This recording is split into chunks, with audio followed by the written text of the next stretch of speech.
তবে আম্মু আব্বুকে বলিস না আবার। আরে ভাইয়া, আমি আজ পর্যন্ত তোর কোনো সিক্রেট কথা বলছি? তাহলে আমি স্কুলে রিপোর্ট কার্ডে আব্বুর সাইন নকল করেছিলাম, সেটা কে বলছিল?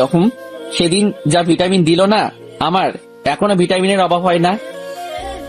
সরি ভাইয়া। আরে ইমোশনাল হইস না, এখন কথা হয়েছে তোর ভাবি সিলেক্ট করে ফেলছি। তুই রেডি থাক, তোকে আমাদের বিয়ের সাক্ষী রাখবো, কেমন? আচ্ছা, তবে ভাবির নাম কি? আয়শা আক্তার সাইমা। যাক, ভালোই হলো। কবে ভাবিকে আনবি তুই? খুব শীঘ্রই নিয়ে আসবো। আচ্ছা ঠিক আছে, দেখা যাক। আচ্ছা আমি এখন রাখি, কাল কথা হবে, কেমন? আচ্ছা ভাইয়া, ভালো থাকিস। খোদা হাফিজ। খোদা হাফেজ। তারপর ফোন কেটে দিলাম। যেহেতু আজকে অনেক সময় পার হয়ে গেছে, তাই আর পড়া হলো না। তাই রাতের খাবার খেয়ে ঘুমিয়ে পড়লাম। সকালবেলা আমি ফ্রেশ হয়ে ভার্সিটি চলে যাই। সেখানে দেখি আমার মামা আর মামি মানে তানভীর আর তোহা বসে বসে আড্ডা দিচ্ছে। তাই আমিও তাদের কাছে চলে গেলাম। সেখানে গিয়েই, এরে তোরা আর লাইগা ইক্কিনি জায়গা রাখতে হাইলি না? কিরে, তুই নোয়াখালীর ভাষা পারিস? আই কিল্লাই হাইতাম ন, আই কাবিলা, আর মা নোয়াখালীর চেয়ারম্যান। আর তোরা এগিন কথা কস কেন? অন্তর, তুই একটা কাজ করিস, ব্যাচেলার পয়েন্টে ঢুকে যাইস, সেটাতে তোরে বেশ মানাবে। তুই কিন্তু সেই লেভেলের নোয়াখালীর ভাষা পারিস। আরে আমি যদি সেখানে যাই তাহলে তো ব্যাচেলার্স পয়েন্টে ডিরেক্টর আমাকেই সব রোল করতে বলবো, আর বাকি যারা থাকবো তাদের কাজের 12টা বেজে যাবে। পরে আমাকে তারা সবাই মিলে সেই লেভেলের উদুম কেলানি কেলাবে। তাই আমি রিস্ক নিতে পারবো না বাবা, আমার মাইর খাবার শখ নাই। আমার কথা শুনে তানবীর আর তোহা দুজনে হেসে দিল। আমরা আমাদের কথা নিয়ে ব্যস্ত। হঠাৎই কেউ একজন আমাকে অন্তর বলে ডাক দিল। কিরে ভাই, আমাকে আবার কে ডাক দিল? আমি কেমনে জানবো? শুনে তো মনে হলো কোনো মেয়ে। আরে বেটা, আমিও কনফিউশনে চলে গেলাম। এখানে আমাকে ডাকার মতো তো তোরা দুইটাই আছিস, তাহলে আর কেডা মনে ডাকবো? আমি পিছন ফিরে তাকাই আর দেখি কালকের মেয়েটা, যাকে আমি বাঁচাইছিলাম। কিন্তু কথা হচ্ছে যে এটা এখানে কেন? মেয়েটা আমার কাছে আসতেই, থ্যাংক ইউ সো মাচ আমাকে কালো শয়তানগুলোর হাত থেকে বাঁচানোর জন্য। আরে আগে এটা বলেন কে আপনি, আর আমাকে কি সব বলতেছেন? হেই, কি উল্টো পাল্টা বলতেছো তুমি? দেখুন আপু, সবাই আমাকে বখাটে, বেয়াদব, লুইচা ছেলে হিসেবে চিনে, তাহলে কেন আমি আপনাকে বাঁচাবো? খারাপ ছেলেরা কখনো কি কাউকে বাঁচায় নাকি? এখন আমার সামনে থেকে জানতো। মেয়েটার সাথে সাথে আমার সামনে থেকে চলে যায়, আর তানভীর আর তোহা আমার দিকে হা করে তাকিয়ে আছে। আই, তুই মেয়েটার সাথে এমন কেন করলি?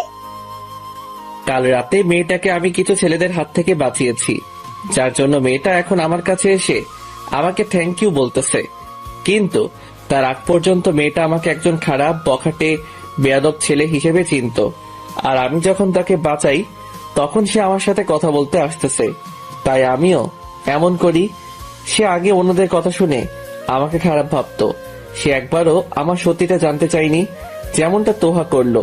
কিন্তু কালকের ঘটনাটার জন্য এখন মেয়েটা আমার কাছে এসে থ্যাংক ইউ বলতেছে। সে এখন আমাকে মূল্যায়ন করতে আসছে, তাই আমিও এমনটা করলাম। অথচ তার আগ পর্যন্ত আমাকে খারাপ বলে চিনতো। তাহলে তো সাইমা আরো বড় অপরাধী, তাই না? না রে ভাই, এখানে সাইমার কোনো দোষ আমি দেখতেছি না, কারণ সে তার ছোটবেলার বন্ধুকে বিশ্বাস করে আমার সাথে এমন করলো। আচ্ছা ধর, তোকে আমি ছোটবেলা থেকে চিনি, তুই সবসময় আমার সামনে ভদ্র হয়ে থাকিস, কিন্তু আমার অনুপস্থিতিতে তুই সকল কুকাজ করে যাস। এখন একজন তোর কুকাজের কথা আমাকে বলল, তখন তো আমি তোকে অবিশ্বাসী করব, তাই না? কারণ তোকে তো আমি ভালো হিসেবে চিনি, তোকে কোনো দিনও খারাপ কিছু করতে নিজ চোখে দেখিনি। তাই আমি ভাববো তোর বিরুদ্ধে যারা কথা বলতেছে তারা তোর বিরুদ্ধে ষড়যন্ত্র করতেছে, আর আমিও তাদের বিশ্বাস করব না। বুঝছিস আমার কথা? এক মিনিট, তানভীর, তুই হঠাৎ ওকে সাইমার কথা কেন বললি? না, এমনি। তোরা আমার থেকে কিছু লুকাচ্ছিস না তো? আচ্ছা শোন তাহলে। তারপর তোহাকেও সব বললাম। হারামি, ভেতরে ভেতরে তো ভালোই জিনিস চালাচ্ছিস তুই। আরে এখন এটা বল, এই কাজে আমার পাশে থাকবি তো? দোস্ত, আমি অলওয়েজ আছি তোর সাথে। আমাকে কি করতে হবে শুধু সেটা বল। সময় হলেই বলবো। এখন চল, ক্লাসে যাব। এমনিও কাল ক্লাস করা হয় নাই। তারপর চলে গেলাম ক্লাসে। সেখানে গিয়ে দেখি সাইমা, নিধি, রিহান বসে বসে গল্প করতেছে। আমিও পিছনের সিটে চলে গেলাম। আমার একপাশে তোহা আর একপাশে তানভীর। আমরাও ক্লাসে গল্প শুরু করে দিলাম। পরে মনে পড়লো কালকে সাইমার সাথে অনলাইনে কথা হয় নাই, তাই আমিও আমার সেই ফেক আইডি লগ ইন করলাম। করতেই মাশাআল্লাহ, মেসেজের অভাব নাই। আমার নোটিফিকেশনের আওয়াজ শুনে অনেকে আমার দিকে তাকায় আছে, বিশেষ করে তো তানভীর আর তোহা। আমিও নেট বন্ধ করে দিলাম। কিরে ভাই, কে তোরে এত এসএমএস দিয়ে রাখছে? তোদের ভাবি, মানে সাইমা, সে মেসেজের গোডাউন দিয়ে রাখছে আমারে। আল্লাহ জানে কি কি লিখছে। আমাদের দেখাবি কিন্তু।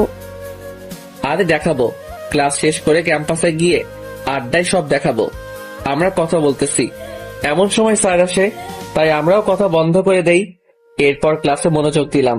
ক্লাসে আজকে আমাদের কিছু প্রশ্ন দিছে, তা আমাদের লিখতে হবে, তাই আমিও লেখা শুরু করে দিলাম। কিন্তু খেয়াল করলাম সবাই আমার দিকে তাকায় আছে। হঠাৎ তোহা বলে ওঠে, তুই বাম হাতে লিখিস? আসলে ছোটবেলা থেকেই লিখতে লিখতে অভ্যাস হয়ে গেছে। মামা, আমি শুনছি যারা বাম হাতে লিখে তাদের স্বভাব চেয়ে অন্য রকমের হয়, তাদের বুদ্ধি বেশি আর তাদের ট্যালেন্টও ওপর লেভেলের হয়। কিন্তু আমি ট্যালেন্টলেস। তারপর আবার লিখায় মনোযোগ দিলাম। লেখা শেষ, হঠাৎ স্যার বলে ওঠে, অন্তর, তুমি বাম হাতে লিখো? জি স্যার, আসলে ছোটবেলা থেকেই আব্বু অনেকবার ট্রাই করছে আমাকে ডান হাতে লেখানোর জন্য। পরে আম্মুর জোরাজোরিতে আর ট্রাই করে নাই, তাই আমিও বাম হাত ব্যবহার করতে থাকি। যাই হোক, ভালো। তার মানে তুমি সাকিব আল হাসানের মতো। প্রায় বলতে পারেন। স্যার আমাকে এই কথাগুলো বলে চলে গেলেন, আর আমরাও এবার বেরিয়ে গেলাম ক্লাস থেকে। তারপর সোজা আমাদের আড্ডার জায়গায়। এবার তোর ফোনটা দে। জি না, দেওয়া যাবে না। তারপর নেট অন করে ফোন নিয়ে বসে পড়লাম। দেখতে লাগলাম সাইমা কি মেসেজে দিছে। এই, তুমি আমাকে স্কার্ফটা কেন দিলা? আচ্ছা, তোমার কি আর কাজ নেই? প্রথমে চকলেট, তারপর স্কার্ফ, সাথে চকলেটও। আচ্ছা, তুমি কি সত্যি আমাদের ক্লাসমেট নাকি আমার সাথে ফোন করলা? ও হ্যালো, কি হয়েছে? নেটে আসো না কেন? ওই, তোমার নাম্বারটা দাও তো। আমাকে আরো এইরকম প্রশ্ন করে ইনবক্স ভরায় রাখছে। আমি, তানভীর, তোহা দেখে হাসছি। হঠাৎ আবার মেসেজ দিল, এই যে মিস্টার হৃদয়, কি হয়েছে? আমার মেসেজ সিন করে রিপ্লাই দেন না কেন? সাথে সাথে আমিও রিপ্লাই দিলাম। আরে কেমনে রিপ্লাই দিতাম, আপনি তো আমার ইনবক্স প্রশ্নে ভরায় রাখছেন। আচ্ছা, সত্যি করে বলো তো, কেন আমাকে এই জিনিসগুলো দিলা? একদম সত্যি করে বলবা। আরে দিলাম আর কি, ফ্রেন্ড হিসেবে। সত্যি কি ফ্রেন্ড হিসেবে দিয়েছো নাকি অন্য কোনো মতলবে? আরে কেমনে কইতাম, আমার শরম লাগে তো। তাই? আমারও তো লজ্জা আছে, কেমনে কি কমু? আর সব কথা কি চ্যাট করে বলা যায় নাকি? আচ্ছা দাঁড়াও, আমার নাম্বার দিচ্ছি। তারপর সাইমা তার নাম্বার দিল। আরে নাম্বার দিলেন কেন? ইচ্ছে করতেছে এই লেজেন্ডারি ফাজিলের সাথে কথা বলতে, তাই দিলাম। মই কিন্তু ভালো না, ভালো লইয়া থাইকো, বুঝছো মনো? তুমি কি বরিশালের নাকি? আরে না, আই কেমনে বরিশালের হইতাম? আর মা নোয়াখালীর চেয়ারম্যান, আর আন্নে কন আই বরিশাইল্লা, ইগা কোনো কথা হইল নি? এই, তুমি তো দেখি নোয়াখালীর ভাষাও পারো। ও, এক্কেবারে হাসা কথা কইছো নে। বাহ, এবার চিটাগাঙেরও ভাষা। উফ, এই একবার ফোন দাও, তোমার ভয়েসটা শুনতে খুব ইচ্ছে করতেছে। তারপর সাইমার ফোন নাম্বারটা তুললাম ফোনে। আমার পাশে থাকা শয়তান আর শয়তানি আমার চ্যাটগুলো দেখে থ হয়ে আছে। শালা আর শালি হগল এক্কেবারে চুপচাপ কথা শুনেই যাবি, বুঝছিস? ঠিক আছে। আমিও সাইমাকে ফোন দিলাম। হ্যালো, আসসালামু আলাইকুম। ওয়ালাইকুম আসসালাম। আন্নে আর কথা হুনি কিরবেন গো? আই হইলাম কাবিলা, আর মা নোয়াখালীর চেয়ারম্যান, আর আন্নে কন আর গলার আওয়াজ হুইনবেন? ইগিন কোনো কথা হইল নি আপা? বিশ্বাস করেন, কথাগুলো বলতেছি আর মুখ চেপে হাসতেছি। আমি নিজে জানি না এই ভাষা আমার এত ক্লিয়ার কেন, তবুও মুখে হাসি চেপে ধরে কথা বলতেছি। হাসানি, আপনি এখন কোন হ্যান্ড থেকে কল? শালা এইও নোয়াখালীর ভাষা জানে? এখন যদি ভুল করি তাহলে প্রেস্টিজ প্লাস্টিক হয়ে যাইব। আপনিও নোয়াখালীর ভাষা জানেন? মোটামুটি পারি, কিন্তু তোমার ভয়েসটা খুব সুন্দর, একদম বাচ্চাদের মতো। ইয়ান আন্নে কি করেন আফা? আন্নে আরে সম্মান দিলেন নাকি ইনসাল্ট করলেন? তোমার ভিতরে মনে হয় আরো একটা কাবিলা লুকাইয়া আছে। এখন একদম সুন্দর করে কথা বলো।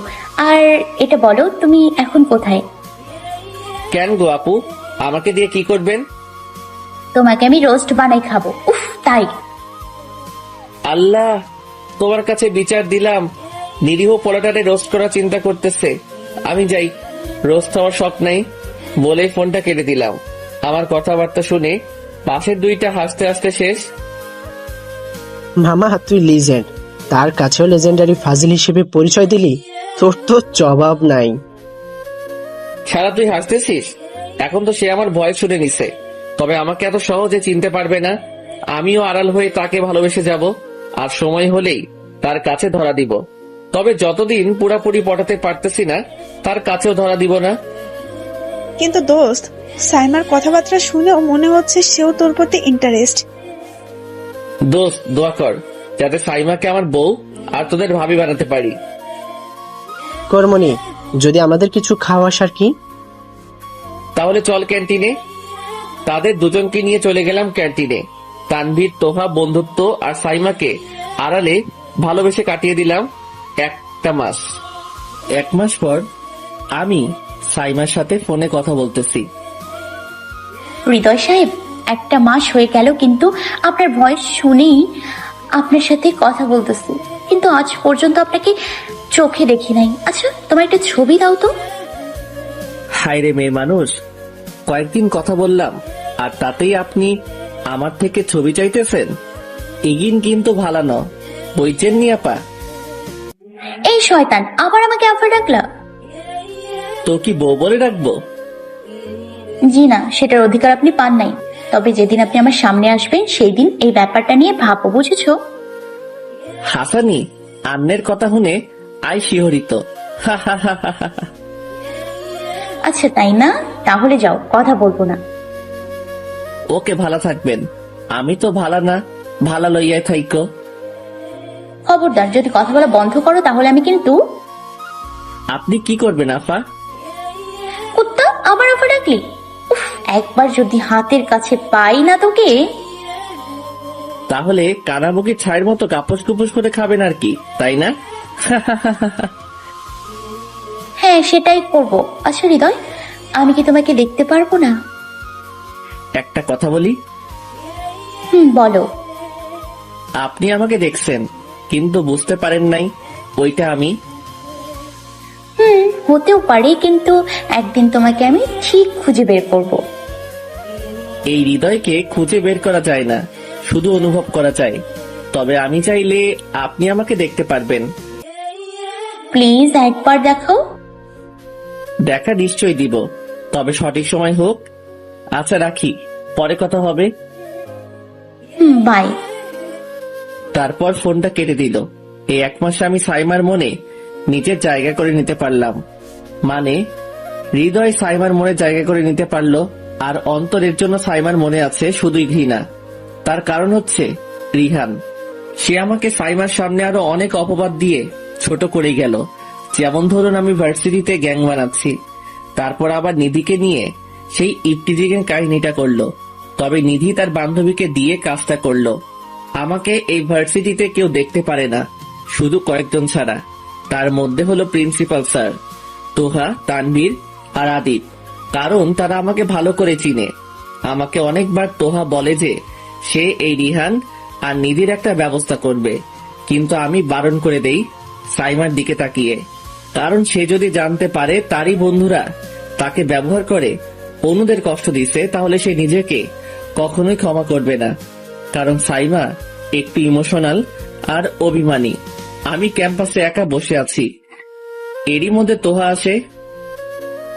কিরে, কি অবস্থা? এই তো ভালোই, তোর কি খবর? আমিও ভালো, কিন্তু তানভীর কই রে?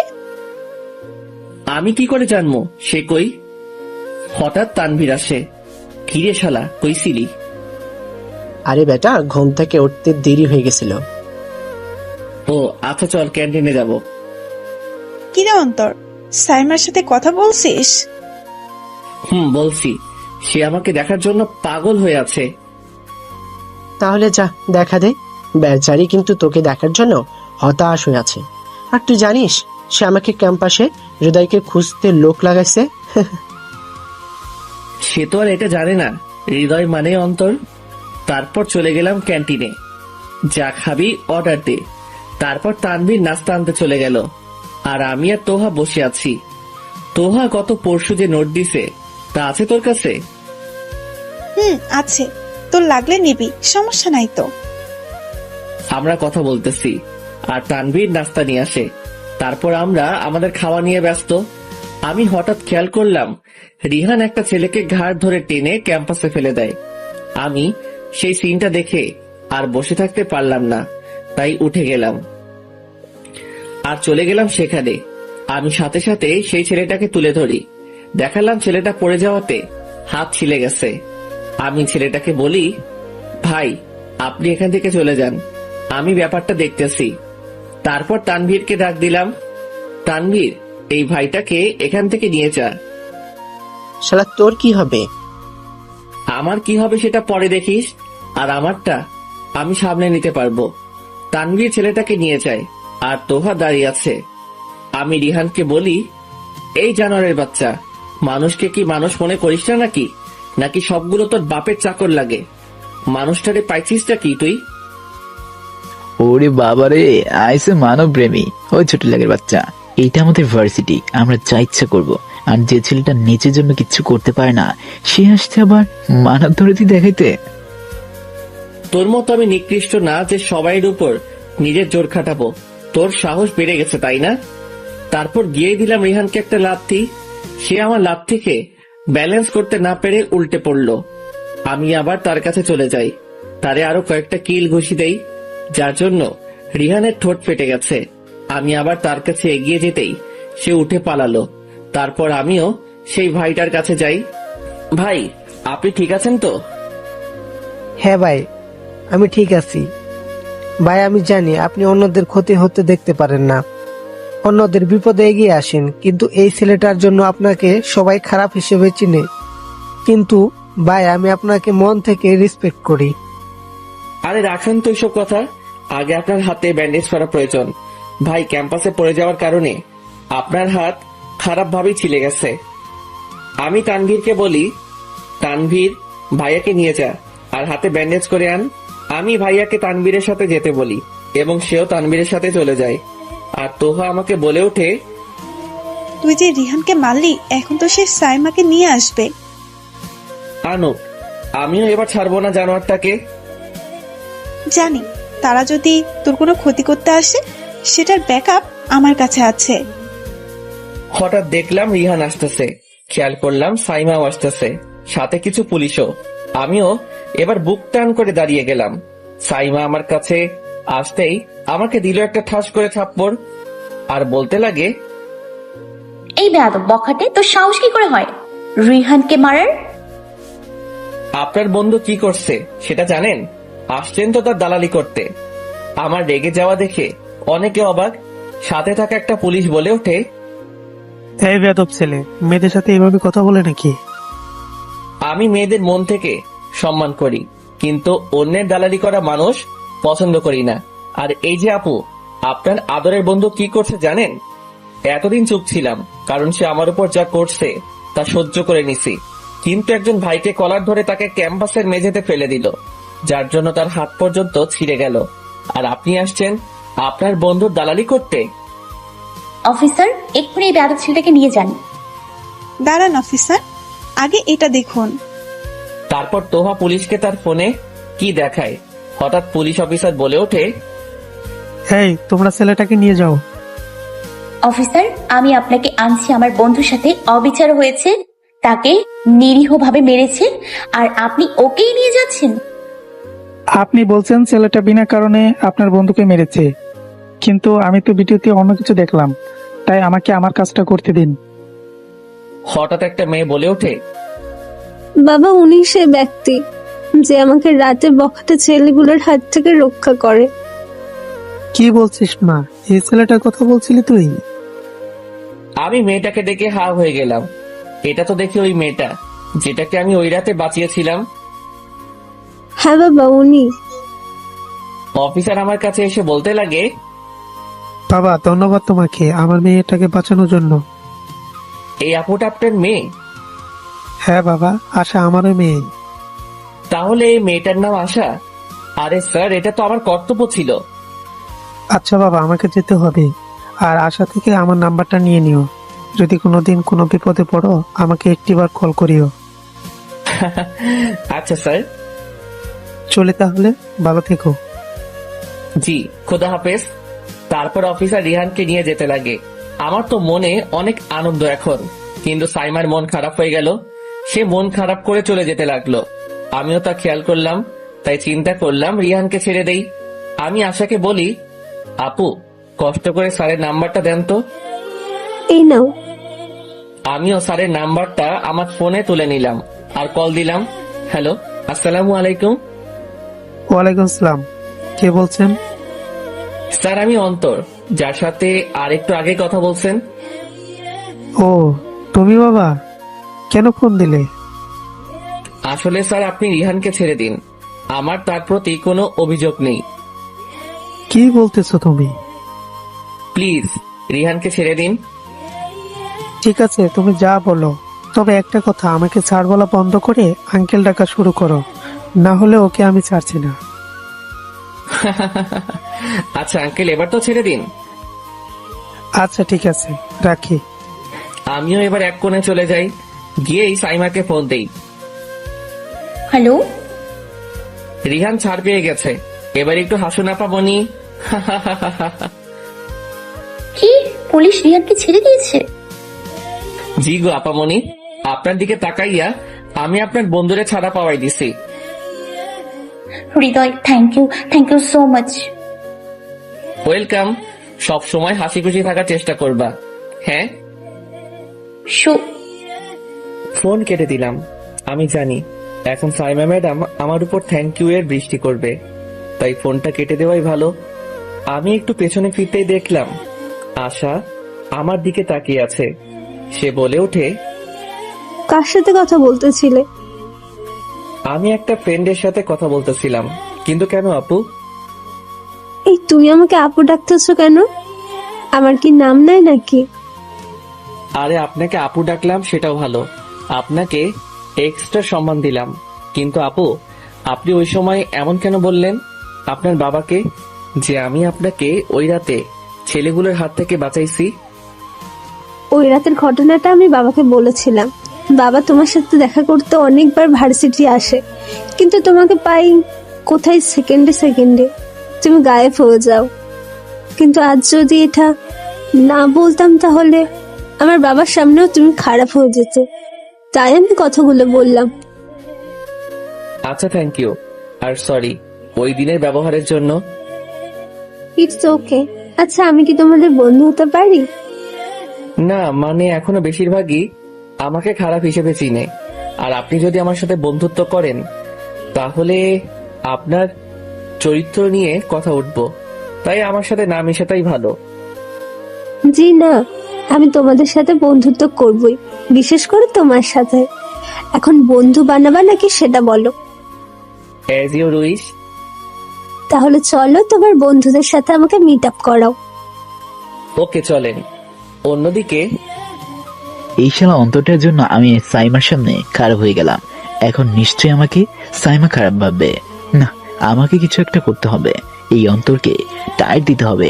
শালা সাইমাকে নিজের জালে ফাঁসাতেই হবে, না হলে মোটা অঙ্কের টাকা মিস হয়ে যাবে। সাইমাকে অনেক কষ্টে আমার প্রতি বিশ্বাস জোগাতে পারলাম, এখন যদি আমাকে খারাপ মনে করে তাহলে তো সর্বনাশ। না, যে করে হোক ওকে আমাকে নিজে করতেই হবে। এইদিকে যাক, অবশেষে তোমাদের গ্রুপে জয়েন করলাম। আচ্ছা অন্তর, তোমার ফোন নাম্বারটা কি দেওয়া যাবে? অবশ্যই নিন। তারপর আশাকে আমার নাম্বারটা দিলাম। আচ্ছা, আমার একটু কাজ আছে, আমাকে যেতে হবে। আরে এখন আবার কিসের কাজ তোমার? একটু পার্সোনাল কাজ আছে, আমি এখন যাই, পরে কথা হবে। আচ্ছা বাই। তারপর সেখান থেকে চলে আসলাম। আসলে কাজ বলতে সাইমাকে একটা চকলেট দিব। মেয়েটা মন খারাপ করে আছে, তাই তাকে একটু খুশি করার চিন্তা করলাম। তাই চলে গেলাম দোকানে, সেখান থেকে একটা চকলেট নিয়ে নিলাম। তারপর ব্যাগ থেকে একটা কাগজ কলম বের করে কিছু কথা লিখে দিলাম। মন খারাপ করলে আপনাকে ভালো দেখায় না, হাসি খুশিটাই আপনার মুখে মানায়। ইতি হৃদয়। তারপর চলে গেলাম গেটের সামনে। সেখানে গিয়েই সিকিউরিটি চাচাকে বললাম, চাচা আসসালামু আলাইকুম। ওয়ালাইকুম সালাম। আজকে আবার কি দিতে হবে আমাকে? চাচা, আজকেও আপনাকে এই চকলেট আর কাগজটা সাইমাকে দিতে হবে। ঠিক আছে, তবে তুমি দাও না কেন বাবা? তুমি দিলেই ভালো হতো। এমনিও মেয়েটা আমাকে বারবার জিজ্ঞেস করে এই জিনিসগুলো কে দেয়, বা আমি তাকে দেখলে চিনতে পারবো কিনা, বা সে আসলে তাকে ফোন দিতে। চাচা, সময় হলে আমি নিজেই তার কাছে ধরা দিব। তারপর চাচাকে সেই চকলেট আর কাগজটা দিয়ে আমি ক্যাম্পাসের দিকে চলে যেতে লাগি। তবে আমি খেয়াল করলাম রিহান চাচার কাছে গিয়ে কি যেন বলতেছে, আর আমার চকলেট আর কাগজটা নিয়ে নেয়। আমি যখনই যেতে নিব তখনই সাইমা গেটের কাছে চলে যায়। তাই আমিও আড়াল থেকে দেখতে লাগলাম আর কথা শুনতে লাগলাম। সাইমা রিহানের কাছে গিয়ে জিজ্ঞাসা করতে লাগে, তুই ঠিক আছিস তো? হ্যাঁ, আমি তো ঠিকই আছি। ওই খ্যাতের মতো পাওয়ার নাই যে আমাকে পুলিশ হাতে মার খাওয়াবে। তোর হাতে কি ওটা? আমার চকলেট আর কাগজটা দেখিয়ে, কই কিছুই না। দেখি। বলেই রিহানের হাত থেকে কাগজটা নিয়ে নেয়। সাইমা কাগজটা পড়ে অবাক হয়ে গেল আর বলতে লাগলো, তার মানে তুই হৃদয়? মানে হ্যাঁ। রিহানের মুখ থেকে হৃদয় হওয়ার কথাটা শুনে আমিও আর দাঁড়িয়ে থাকতে পারলাম না, সাথে সাথে সাইমার কাছে চলে গেলাম। সেখানে গিয়েই, সাইমা ও হৃদয় না, হৃদয় আমি। না সাইমা, ও মিথ্যা কথা বলতেছে। হৃদয় আমি। সাইমা বিশ্বাস করো, রিহান মিথ্যা বলতেছে। প্লিজ সাইমা, বিলিভ মি, আমি হৃদয়। চুপ, একদম চুপ। তুই কোনোদিনও হৃদয় হতে পারিস না, কারণ হৃদয় আর তোর মধ্যে অনেক পার্থক্য। যেখানে হৃদয় আমার মন খারাপ হওয়া দেখতেই পারে না, আর সেখানে তুই আমাকে হাসতে দিচ্ছিস না। তোর জন্য আমার হৃদয় নামে রিহানকে আমি খারাপ চোখে দেখতে লাগলাম। উফ, আমি জানি রিহান কোনোদিনও খারাপ কিছু করতে পারে না, আর তুই কেমন তা আমার ভালো করে জানা আছে। সাইমা চলো এখান থেকে। চলো। তারপর সাইমা আর রিহান চলে যেতে লাগে। আমার মাথায় কিছুই কাজ করতেছিল না। আমি এখন কি করব? মাথা ফুল হ্যাং হয়ে গেছে।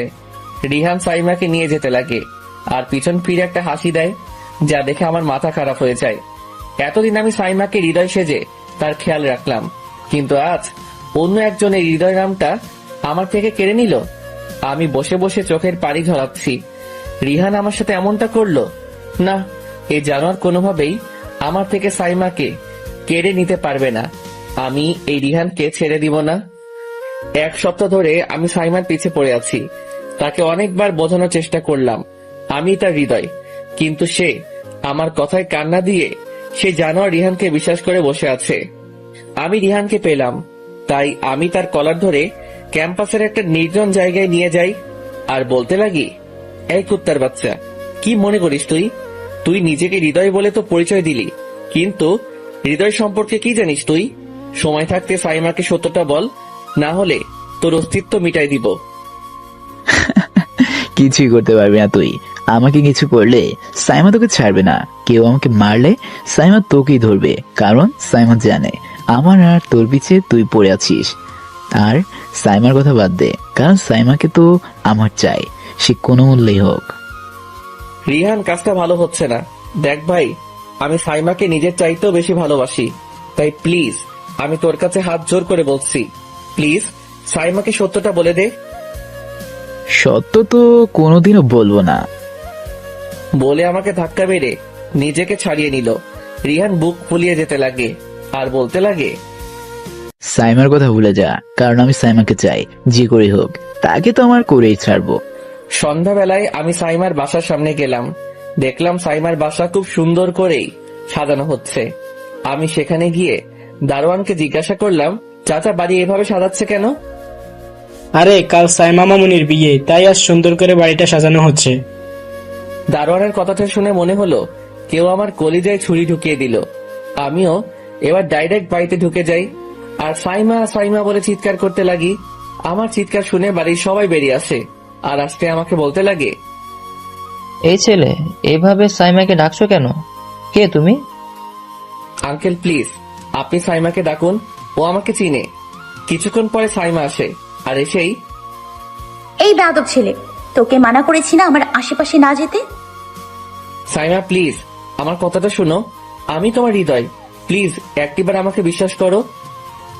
কুত্তার বাচ্চা, তোকে কখনোই আমি বিশ্বাস করব না, কারণ তোকে আমাদের ভার্সিটির স্টুডেন্টরা ভালো করে চেনে।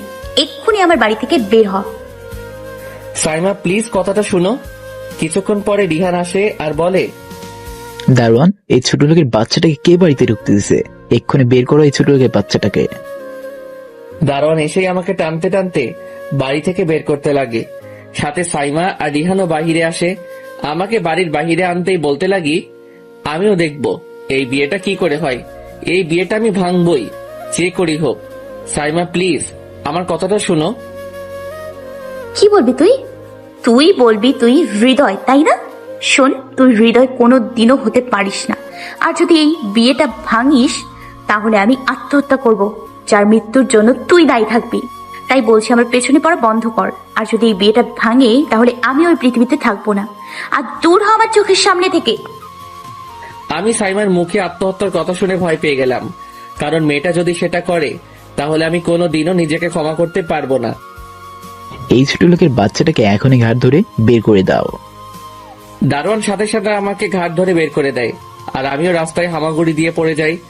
আমার অবস্থা দেখে সাইমা ভিতরে চলে যায় আর রিহান হাসতে লাগে। আমিও আর কিছু না বলে চলে যেতে লাগলাম মেসে। বাকি কাহিনী তো আপনারাই জানেন। আপনাদের কথাগুলো বলতেছিলাম আর চোখ দিয়ে অঝরে পানি বেয়ে পড়ছে। না না, আমাকে সাইমাকে ভুলতে হবে, যে করি হোক। আমার কাছে তার সুখটাই বেশি, আর তাছাড়া আমি হয়তো ওর জন্য নয়, তাই আল্লাহ আমাদের মিল হতে দিল না। এখানে আমার আর সাইমার ভালোবাসার সমাপ্তি হলো। কথা বলতে বলতে বাস চট্টগ্রাম বাস স্টপে চলে আসলো। এখন রাতের বেলা, আমি সকালে রওনা দিছিলাম, তাই আমিও আমার চোখ মুছে নেই আর বাস থেকে নেমে যাই। তারপর একটা সিএনজি নিয়ে চলে যাই বাসার উদ্দেশ্যে।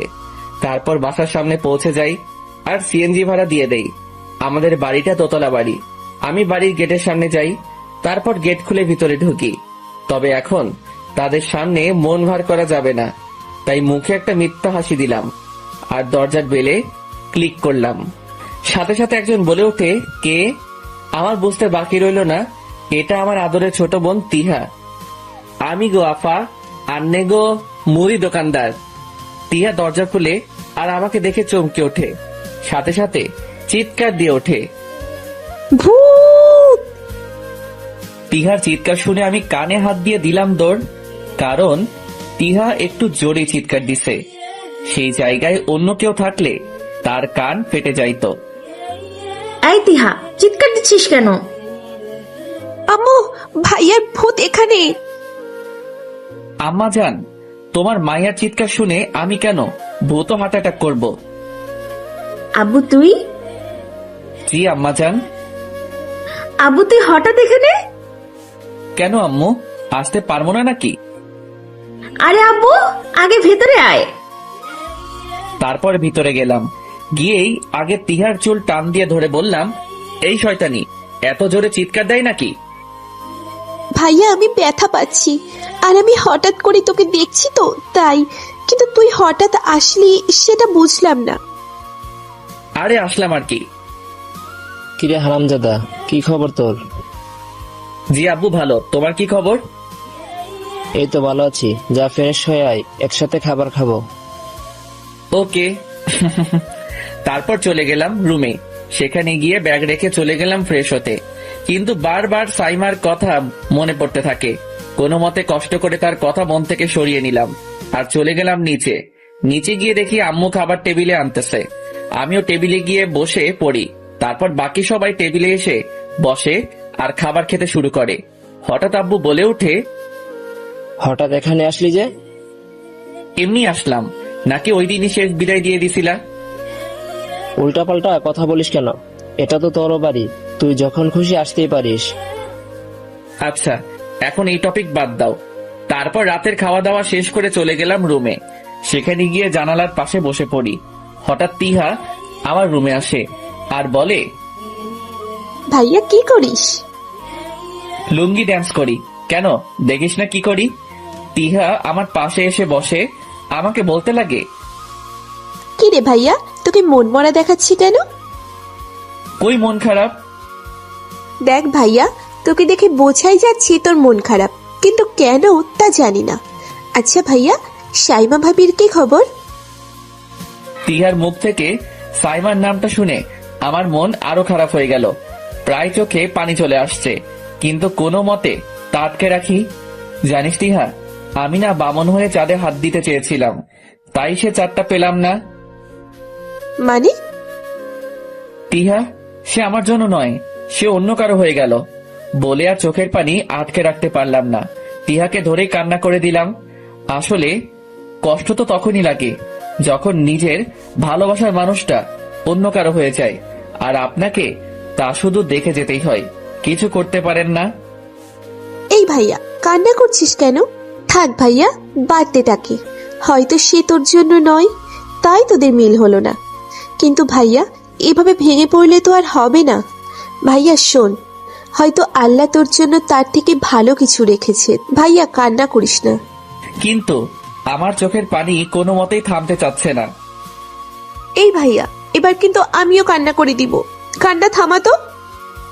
তিহা আমার চোখের পানি মুছে দেয় আর বলে, ভাইয়া, হয়তো সে তোর ভালোবাসা বোঝে নাই, তাই তোর হয় নাই, কিন্তু একদিন সে তোর জন্য পস্তাবে। আর শোন, একটা মেয়ের জন্য এভাবে কান্না করে কি লাভ? শোন, যেটা তোর সেটা তোরই থাকবে, আর যেটা তোর নয় সেটাকে তুই নিজের কাছে আটকে রাখতে পারবি না। তাই আমি বলি কি, সেই মেয়েটার কথা ভুলে গেলেই ভালো হবে। আর যা, মুখ ধুয়ে আয়, আজকে দুজন মিলে সারা রাত গল্প করব। আমিও ওয়াশরুমে চলে গেলাম। সেখানে গিয়ে মুখ ধুয়ে নেই, তারপর রুমে আসি। দেখি তিহাও কান্না করতেছে। হয়তো সে তার ভাইয়ের কষ্ট বুঝতে পারছে, তাই তারও চোখে পানি। আমি তিহার কাছে গিয়ে বলি, এই তিহা, তুই কেন কান্না করতেছিস? যা মুখ ধুয়ে আয়। আমার কথা বলা মাত্রই তিহা ওয়াশরুমে গিয়ে মুখ ধুয়ে আসে। তারপর আমরা অনেকক্ষণ গল্প করি। আসলে তিহাকে আমি কোনো দিনও বোন মনে করি নাই, কারণ সে বলতে গেলে আমার বন্ধু, যার সাথে সকল কথা আমি শেয়ার করি। সেও তার কথা আমার সাথে শেয়ার করে। আমরা অনেকক্ষণ আড্ডা দেই।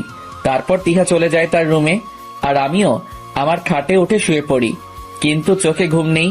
তার কারণ হচ্ছে সাইমার স্মৃতিগুলো আমার মাথায় ভালোভাবেই আঁকড়ে ধরে আছে। তবুও জোর করে ঘুমিয়ে পড়ি। সকালবেলা, ভাইয়া, এই ভাইয়া, কে রে, তোর ঘুমের রোগ এখনো যায়নি? তিহা আমার কলিজার বোন, একটু ঘুমাইতে দে। আরে ওঠ তো, আম্মু নাস্তা বানিয়েছে আর আমাকে বলছে তোকে ঘুম থেকে তুলতে। এখন ওঠ। নাস্তা পরে, আগে ঘুম। যা তো আমার চোখের সামনে থেকে। দাঁড়া, তোর ঘুম বাহির করতেছি। আল্লাহ গো, গেলাম। আমার কোমর গেল। কুত্তি, আমাকে এইভাবে টান দিয়ে ফেলে দিলি। দাঁড়া, আজকে তোর একদিন কি আমার একদিন। উঠে তিহাকে দৌড়াতে লাগলাম। এক দৌড়ে নিচে চলে গেলাম। দেখলাম আম্মু নাস্তা রেডি করতেছে। আম্মু, আমি তোমাদের সাথে কি এমন শত্রুতা আমি করলাম? কেন রে আব্বু, কি হয়েছে? একটু শান্তিতে ঘুমাই তো পারি না, আর তোমার এই মেয়েটা আমাকে টান মেরে খাট থেকে ফেলে দিচ্ছে। আম্মু, ভাইয়াকে অনেকবার ডাকলাম, কিন্তু ভাইয়া উঠতে ছিল না, তাই এই নিনজা টেকনিক ব্যবহার করতে হলো। তোদের দুইটাকে নিয়ে না আর পারি না, একটা আরেকটার পিছনে লেগেই থাকিস, আবার একে অপরকে ছাড়া থাকতেও পারিস না। আম্মু, এক কাজ করো, তিহাকে বিয়ে দিয়ে দাও। আমাকে বিয়ে দিলে তুই বেশি কান্না করবি, তাই আজাইরা কথা বলে লাভ নেই। আরে সেটা সময় হলে বোঝা যাবে। তোরে যদি বাসার থেকে পার করতে পারি তাহলে লাভ আমারই হবে। তোর ব্যাংকে অ্যাটাক দিব, তোর অনেক কিছু আমার হয়ে যাবে। এইসব কথা বাদ দে, নাস্তা করতে আয় তোরা। আমি এখন ফ্রেশ হয়ে আসি। যা তাড়াতাড়ি ফ্রেশ হয়ে আয়। চলে গেলাম ফ্রেশ হতে। ফ্রেশ হয়ে বের হয়ে আবার চলে গেলাম টেবিলে। তারপর নাস্তা করে রুমে আসলাম। পরে মনে পড়লো মোবাইলের কথা, তাই মোবাইলটা হাতে নিলাম। পরে চিন্তা করলাম এখন ফোন অন করলেই সবাই আমাকে সেই সাইমার কথা বলবে, আর নেটে ঢুকতে মন চাইবে, আর নেটে ঢুকলেই সেই সাইমাকে নিয়েই আলাপ হবে। তাই আমি ফোনটা খুলে সেখানে আরো একটা সিম আছে সেটা নিলাম, আর ড্রয়ার থেকে আমার নর্মাল ফোনটা নিয়ে সেখানে সেই সিমটা ঢুকালাম। এই সিমটার নাম্বার ওইখানে কারো কাছে নাই, তাই এটা ব্যবহার করলে কোনো অসুবিধা হবে না। তাই আমিও এই সিমটা নিশ্চিন্তে ব্যবহার করতে পারবো। সাইমার স্মৃতি থেকে নিজেকে মুক্ত করতে হলে অন্য কিছু নিয়ে ব্যস্ত থাকতে হবে। তাই চিন্তা করলাম এলাকার বন্ধুদের নিয়ে ব্যস্ত থাকবো। তাই এক হারামিকে ফোন দিলাম, সেও রিসিভ করলো। কিরে রাহিব, চোর ধরি করে তুই? শালা আবার আমাকে চোর ধরা কইলি? আমাকে কি তোর চোর ধরা মনে হয় নাকি? শালা তোর নামই তো রাহিব চৌধুরী, তাই তোরে আদর করে এই নামে ডাকি। এখন বল কই তুই? বাড়িতে কেন? মামা, পুরানো আড্ডার জায়গায় আসো, সেখানে দেখা হচ্ছে। তুই এলাকায় আসছিস? তুই আয় তো, সাথে ইমরান আর জিসান রে বলে দিস। মাম্মা খেলা হবে, আমি এক্ষুনি আসতেছি। তারপর ফোন কেটে দিলাম। আমিও এবার বের হওয়ার জন্য রেডি হলাম, আর আমার ওয়ালেট আর নর্মাল ফোনটা নিয়ে বাড়ি থেকে বের হলাম। তারপর হাঁটতে লাগলাম আমাদের আড্ডার উদ্দেশ্যে। আমাদের আড্ডা হচ্ছে একটা চায়ের দোকান, সেখানে আমরা আড্ডা দেই আর চা খাই। তবে সিগারেটে আমাদের ইন্টারেস্ট নাই। চিন্তা করলাম এক হারামজাদিরে ডিস্টার্ব করবো, তাই ফোনটা হাতে নিয়ে একটারে কল দিলাম। যারে কল দিলাম তার নাম শান্তা। আমি তারে জাতির শ্রেষ্ঠ আন্টি কান্তা আন্টি বলে ডাকি। ফোন দেওয়ার সাথে সাথে সেও রিসিভ করে। হ্যালো, আসসালামু আলাইকুম, কে বলতেছেন? আমি থানা থেকে ইন্সপেক্টর অর্ণব বলতেছি। আমি কি শান্তার সাথে কথা বলতেছি? জি, কিন্তু থানা থেকে আমাকে কেন কল দিলেন? জি, আপনার নামে প্রতারণার মামলা করা হয়েছে। এখন আপনি কোথায় আছেন সেটা বলেন। জি, আমি তো বাসায় আছি, কিন্তু আমি তো কাউকে কিছু করিনি। তাহলে কে আমার নামে মামলা করছে? আপনি অন্তর নামে কাউকে চিনেন? জি, কিন্তু ও কি মামলা করলো? আপনি নাকি ওর সাথে প্রতারণা করছেন, সেটা নিয়ে মামলা করছে। কিন্তু আমি তো এমন কিছুই করি নাই।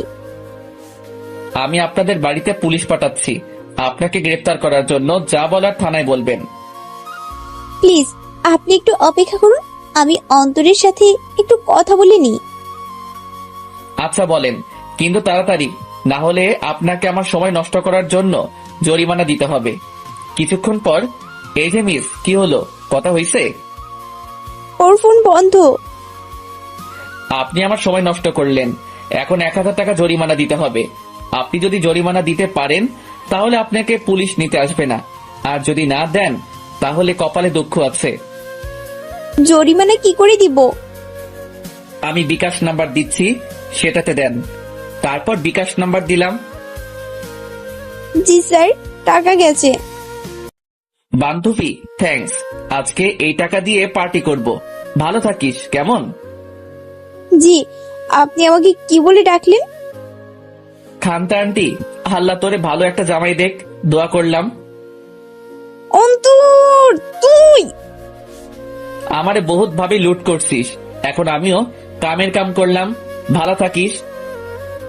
বাটপার, ফ্রড, চিটার, ধোকাবাজ, আমাকে ভয় দেখিয়ে আমার থেকে টাকা হাতিয়ে নিলি। তোরে পাইলে হইছে।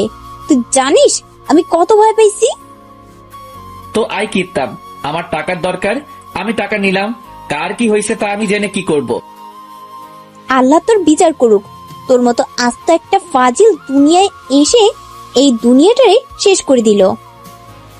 যা মুড়ি খা, আমি টাকা পাইছি সেটা নিয়েই আমি থাকি। বাই বলে ফোন কেটে দিলাম। যাক, ভালো ইনকাম করলাম। এবার আড্ডায় যাওয়া যাক। তারপর চলে গেলাম আড্ডায়। সেখানে আমাকে দেখতে পেয়ে রাহিব, ইমরান, জিসান তো মহা খুশি। সবগুলো আমার সাথে কোলাকুলি শুরু করে দিল। মামা কেমন আছিস? কেমন আছি মানে? ফুল বিন্দাস। তোদের কি খবর সেটা বল। আমরাও ভালো আছি, কিন্তু তোরে একটু বেশি খুশি মনে হচ্ছে। কি কুকাম করলি আবার? জাতির আন্টিরে লুট করলাম, তার থেকে 1000 টাকা হাতায় নিছি। হালা আসতে না আসতেই বাটপারি শুরু। যা, তো করে কিছু দিব না, সব টাকা আমি একাই সাবার করব। শালা পরে পেটে ব্যথা করব। তাহলে চল আগে টাকাটা বের করি, তারপর জমিয়ে নাস্তা করব। মামা চল। তারপর চলে গেলাম দোকানে, সেখান থেকে টাকা বের করে নেই। এরপর সেই টাকা দিয়ে সবাই জমিয়ে নাস্তা করি, গ্রিল, পরোটা, আরো অনেক কিছু। এই, আপনারা আবার নজর দিয়েন না, পরে আর গল্প লিখতে পারবো না। তারপর নাস্তা করে আরো অনেকক্ষণ আড্ডা দেই। দোস্ত, দুপুর হয়ে গেছে, আর আজ শুক্রবার, তাই বাড়ি যেতে হবে। আচ্ছা ঠিক আছে, বিকেলে দেখা হচ্ছে। তারপর চলে যেতে লাগি বাড়ির দিকে। সামনে একটা দোকান পেলাম, আর চিন্তা করলাম আমার বোনটার জন্য একটা আইসক্রিম নেই, তাই সেখানে গিয়ে আইসক্রিম নিলাম আর যেতে লাগলাম বাড়ির দিকে। বাড়িতে ঢুকেই তিহাকে ডাকতে থাকলাম, তিহা, ওই তিহা, কই তুই? কি হয়েছে ভাইয়া? ধর। থ্যাংক ইউ ভাইয়া। আমিও একটা হাসি দিয়ে চলে গেলাম রুমে। তারপর গোসল করে নিলাম, এরপর পাঞ্জাবি পরে চলে গেলাম মসজিদে। তারপর নামাজ শেষ করে বাড়িতে আসলাম। তারপর দুপুরের খাবার খেয়ে নিজের রুমে চলে গেলাম, আর গিয়েই পাঞ্জাবি পরা অবস্থায় শুয়ে পড়লাম। তবে বারবার সাইমার কথা মনে পড়তেছে। তার কথা মনে আসতেই অটোমেটিক চোখে পানি চলে আসে, চোখ দিয়ে আমার অঝরে পানি পড়তে লাগলো। কারণ সাইমাকে আমি অনেক বেশি ভালোবাসি, কিন্তু সে আর আমার নয়। আর সবচেয়ে বড় কথা, সে কোনোদিনও আমাকে মেনেও নিবে না, কারণ রিহান আমাকে সবসময় সাইমার চোখে অপরাধী বানিয়ে রাখলো। আর এবার তো হৃদয় সেজে আমার থেকে আমার ভালোবাসাটাকে কেড়ে নিয়ে নিল। অথচ এই হৃদয় সেজে আমি সাইমার পিছনে ছায়ার মতো ছিলাম। সেই মেয়েকে কোনোদিন মন খারাপ করতে দিতাম না। আমি সাইমাকে কতবার বললাম তার হৃদয় আমি, রিহান নয়, কিন্তু সে আমাকে বিশ্বাস করলো না। ঠিক আছে, সে আমাকে বিশ্বাস করতে আর হবেও না। সে তার মতো থাক, আর আমিও আমার মতোই থাকবো। মুছে দিব সাইমার স্মৃতি আমার মধ্যে থেকে। আমি তার চোখে খারাপ, তাই না? এবার আমিও সত্যিকারে খারাপ হব, যা দেখে ভার্সিটির সকলের রুহু কেঁপে উঠবে। কিন্তু কিভাবে আমি এই সাইমাকে ভুলবো? সে যে আমার মনে নিজের জায়গা করে নিছে। না, যে করি হোক এই সাইমাকে ভুলতে হবে। আমি এসব ভাবতে ভাবতে ঘুমিয়ে গেলাম।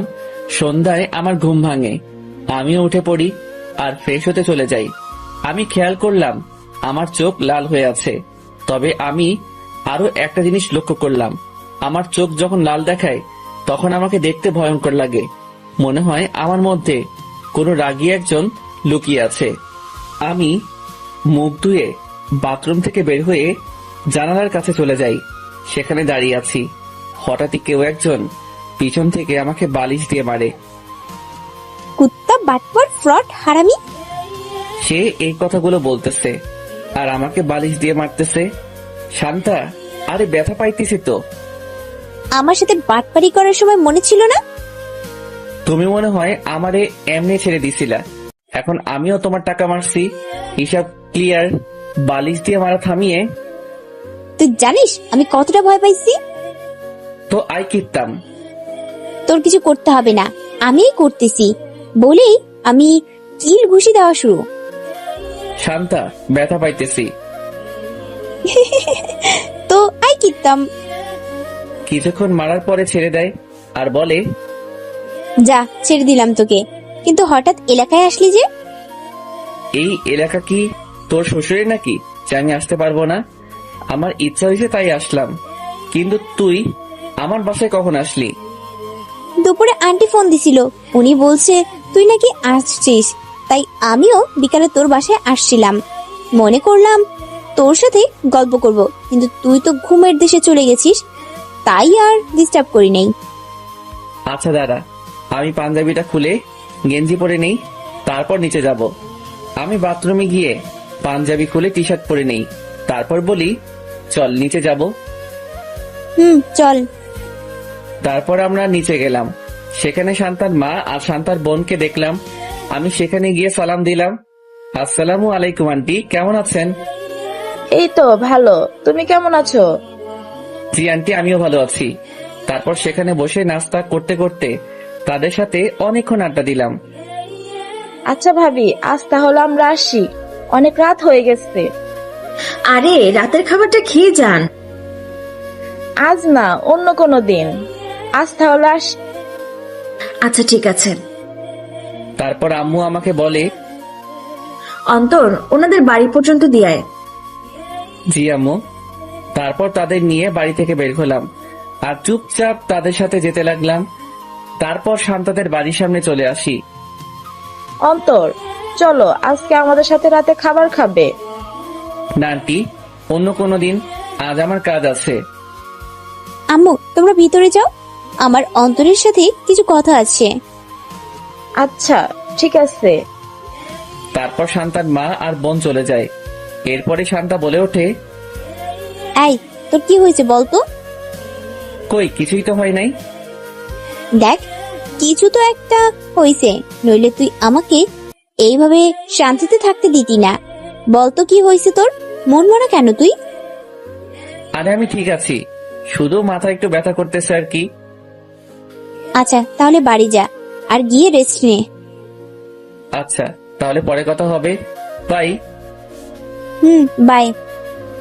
তারপর শান্তা চলে গেল আর আমিও এবার একা একা রাস্তায় হাঁটতে লাগলাম। মাথায় বারবার এই সাইমার কথাই আসতেছে। এই মেয়েটার স্মৃতিগুলো কি আমাকে শান্তিতে থাকতেও দিবে না নাকি?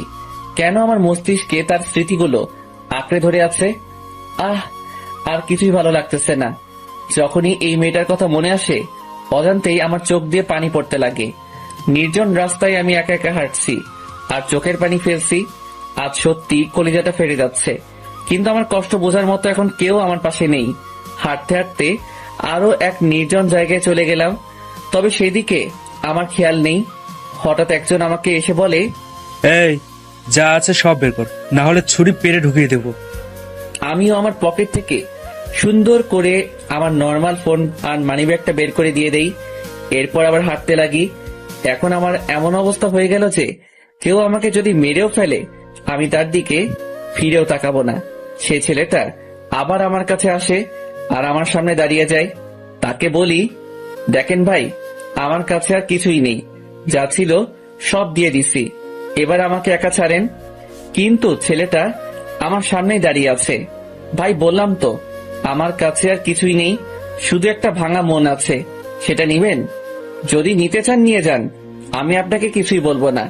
আর যদি আমাকে মেরেও ফেলতে চান, তাহলেও আমার কোনো অভিযোগ নেই, আমাকে মেরে ফেলেন, তাতে আপনারই লাভ হবে। আমার শরীরের অঙ্গ প্রত্যঙ্গ নিয়ে বাজারে বিক্রি করে দিয়েন। বলেই কান্না করতে করতে রাস্তার মাঝখানে বসে পড়লাম। আমি কান্না করেই যাচ্ছি। ছেলেটা বলে ওঠে, ভাই, আমি ছিনতাইকারী হতে পারি, কিন্তু এতটাও নিকৃষ্ট মানুষ নই যে আপনার কষ্ট দেখে আপনাকে এভাবে মেরে ফেলবো বা আপনার ক্ষতি করব। আপনাকে দেখে মনে হচ্ছে আপনার ভালোবাসা আপনাকে ছেড়ে চলে গেছে, তাই তো? আমি ছেলেটার দিকে তাকিয়ে আছি। ছেলেটা আমাকে ধরে রাস্তার এক কোণায় নিয়ে যায় আর বসিয়ে দেয়, আর সেও আমার পাশে বসে আর বলতে লাগে, আপনার কষ্ট আমি বুঝি ভাই। আসলে এই দুনিয়ায় না, ভালোবাসা আমাদের জন্য নয়, আমরা যাদের মন থেকে বেশি ভালোবাসি তারাই আমাদের সব থেকে বেশি কষ্ট দেয়। আমিও আপনার মতো পরিস্থিতির শিকার হয়েছি। আমার ভালোবাসাও আমাকে ছেড়ে চলে যায়, কারণ আমি মধ্যবিত্ত বলে। আমার না ছিল ভালো চাকরি, না ছিল একটা ভালো ঘর, কিন্তু আমি প্রতিনিয়ত তার আবদারগুলো পূরণ করার চেষ্টা করতাম। কিন্তু সে আমাকে বুঝলো না। সে আমার ভালোবাসা নিয়ে ছিনিমিনি খেলেই গেল, কিন্তু আমি তাকে পাগলের মতোই ভালোবাসতাম। সে আমার ভালোবাসা নিয়ে খেলেই গেল, আর আজ আমিও ছিনতাইকারী হয়ে গেলাম। জানেন ভাই, এই শহরে ভালোবাসা তাদের জন্যই যাদের আছে মোটা অঙ্কের টাকা পয়সা। এই দুনিয়ায় মধ্যবিত্তদের জন্য ভালোবাসা একটা হারাম জিনিস। কিন্তু ভাই, আমিও তো আর এভাবে তার স্মৃতিগুলো নিয়ে বসে থাকতে পারবো না, তাই আমিও তার স্মৃতিগুলোকে হত্যা করি আর নিজের মতো জীবন যাপন করতে লাগলাম। তাই আপনিও সেই মানুষের স্মৃতিগুলো হত্যা করুন, দেখবেন একদিন সে আপনার ভালোবাসা বুঝবে। কিন্তু তার জন্য এভাবে সময় নষ্ট না করে বা নিজেকে কষ্ট দিয়ে তো লাভ নাই ভাই। এই দুনিয়ায় বসে থাকা যায় না, আর এমন অনেক কিছুই আপনার জীবনে আসা যাওয়া করবে। তাই মনকে শক্ত করুন আর মুছে ফেলুন সেই মানুষটার স্মৃতি। ঠিক বলেছেন ভাই, আমি কেন এই মানুষটার স্মৃতি নিয়ে থাকবো? সে আমার ভালোবাসা বোঝেনি, আমিও এবার তাকে আমার মন থেকে চিরদিনের জন্য মুছে ফেলবো। ভাই, আপনার কাছে সিগারেট হবে? হ্যাঁ, এই সিগারেট দিয়ে তো আমি এখন হাসি খুশি ভাবে চলতেও থাকতে পারি। তবে যেটা আছে ওইটা অনেক তেতো টাইপের, খাইতে পারবা না ভাই তুমি? জীবনটাই তেতো হয়ে গেল, এখন তেতো জিনিসও তেতো লাগবে না। দিন, আজ থেকে ভালোবাসার নেশাকে ত্যাগ করে এই সিগারেটে নেশা ধরতে চাই। ভালোবাসা থাক আর না থাক, আমার সুখের জন্য সিগারেটটাকেই বেছে নিলাম। তারপর ছেলেটা তার পকেট থেকে 1 প্যাকেট সিগারেট বের করলো, সেখান থেকে 2টা সিগারেট নিল, একটা আমাকে দিল আর একটা সে নিল। তারপর ধরিয়ে দিলাম সেই সিগারেটটা আর টানতে শুরু করলাম। তবে আর যাই বলি, সিগারেটটা আসলেই তেতো। আর প্রথম সিগারেট টানতে টানতে একটু অন্যরকম লাগতেছিল, কিন্তু কিছুক্ষণ পরে ভালোভাবেই সেই সিগারেটের স্বাদ নিতে থাকি। তারপর আমি ছেলেটাকে বলি, ভাই, একটা আবদার করব, রাখবেন? কি ভাই? ছিনতাই করে ছেড়ে দেন আর আমার সাথে ঢাকা শহরে চলুন, সেখানে আশা করি আপনি একটা ভালো কাজ পাবেন। ঠিক আছে ভাই, আজ থেকে আমি ছিনতাই করা ছেড়ে দিলাম, তবে আমাকে নাম ধরে ডাকবা। আর আমার নাম হচ্ছে শিহাব। আর আমি অন্তর। ভাই, আমাকে আরো একটা সিগারেট দেন প্লিজ। এই ভাই, কাকে ডাকিস? আমাকে শিহাব বলে ডাক, না হলে দিব না সিগারেট। আচ্ছা শিহাব, আরো একটা সিগারেট দে। তারপর শিহাব আমাকে একটা সিগারেট দেয়। শিহাব, চল আমার সাথে, আজ থেকে আমার সাথে থাকবি। ওই বেটা, আমার পরিবারের কি হইব? আচ্ছা, তাহলে আমার সাথে রাতের খাবারটা তো খেয়ে নে। না রে ভাই, বাসায় যেতে হবে, না হলে কপালে দুঃখ আছে। শিহাব, তুই যে ছিনতাইকারী, তোর বাসায় জানে? না, আর মনে হয় না কোনোদিনও যেতে পারবে, কারণ আমি তো তোর জন্য এই পেশা ছেড়ে দিচ্ছি। কতটুকু পড়ছিস ভাই? ডিপ্লোমা কমপ্লিট করেছি। তাহলে তো আপনি আমার সিনিয়র ভাই। শালা, এক লাথি দিব, সোজা তোর বউয়ের কোলে পড়বি। শিহাবের কথাটা শুনে মন খারাপ হয়ে গেল, কারণ আমি সাইমাকে নিজের বউ বানাতে চেয়েছিলাম, কিন্তু তা তো হয়নি। সরি ভাই, ভুল হয়ে গেছে। আর এই নে তোর ওয়ালেট আর ফোন। তবে শালা, ওইটার কি তোর বউ হওয়ার যোগ্যতা আছে? আমি অন্য কেউকে মনে করে বললাম। আচ্ছা তাহলে যাই, পরে কথা হবে। ও, তোর নাম্বারটা দে। নে। তারপর শিহাবের থেকে নাম্বারটা নেই। আচ্ছা দোস্ত, আমি যাই, পরে কথা হবে। সাবধানে যাস। তারপর চলে গেলাম বাসার দিকে। তবে গায়ের থেকে সিগারেটের গন্ধ বের হচ্ছে, যদি বাসার কেউ জানতে পারে তাহলে আমি আর আস্ত থাকবো না। তাই দোকানের দিকে যাই, আর একটা পারফিউম নিয়ে নিলাম, সেটা গায়ে লাগিয়ে নেই। এবার নিশ্চিন্তেই বাসায় চলে যাই। বাসায় আমি চোরের মতো এন্ট্রি নিলাম, কোনো সারা শব্দ নাই, লাইট বন্ধ। আমি আমার রুমের দিকে আগাচ্ছি, হঠাৎ আব্বু বলে ওঠে, এতক্ষণ কই ছিলি? আমিও টাসকে খেয়ে গেলাম। পরে পিছনে দেখি আব্বু দাঁড়ায় আছে। রাতের কয়টা বাজে? আরে মাত্র 10:25 বাজে। আর রাতের খাবার আমরা কখন খাই? মানে 10টার দিকে আর কি। কেন, খাওয়া দাওয়া করো নাই? ঝাঁটা চিনিস?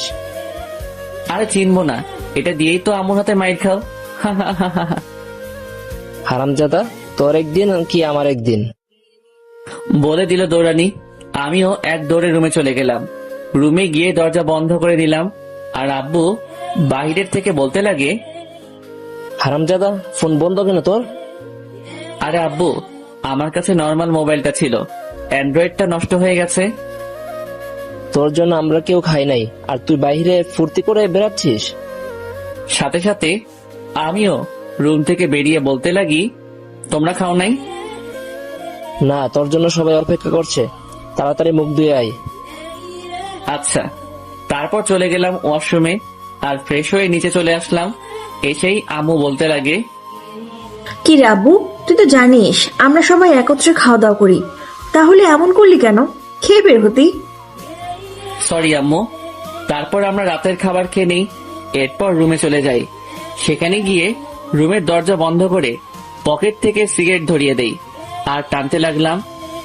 একটা নেশাই পারে আর একটা নেশা থেকে মুক্ত করতে, তাই আমিও সিগারেটের নেশা বেছে নিলাম, ভালোবাসার নেশা থেকে মুক্ত হতে। চাই না এই ভালোবাসা, চাই না এই মান অভিমানের কাহিনী। এখন থেকে পরিবার, বন্ধুরা আর আমার সিগারেটই আমার সাথে থাকবে।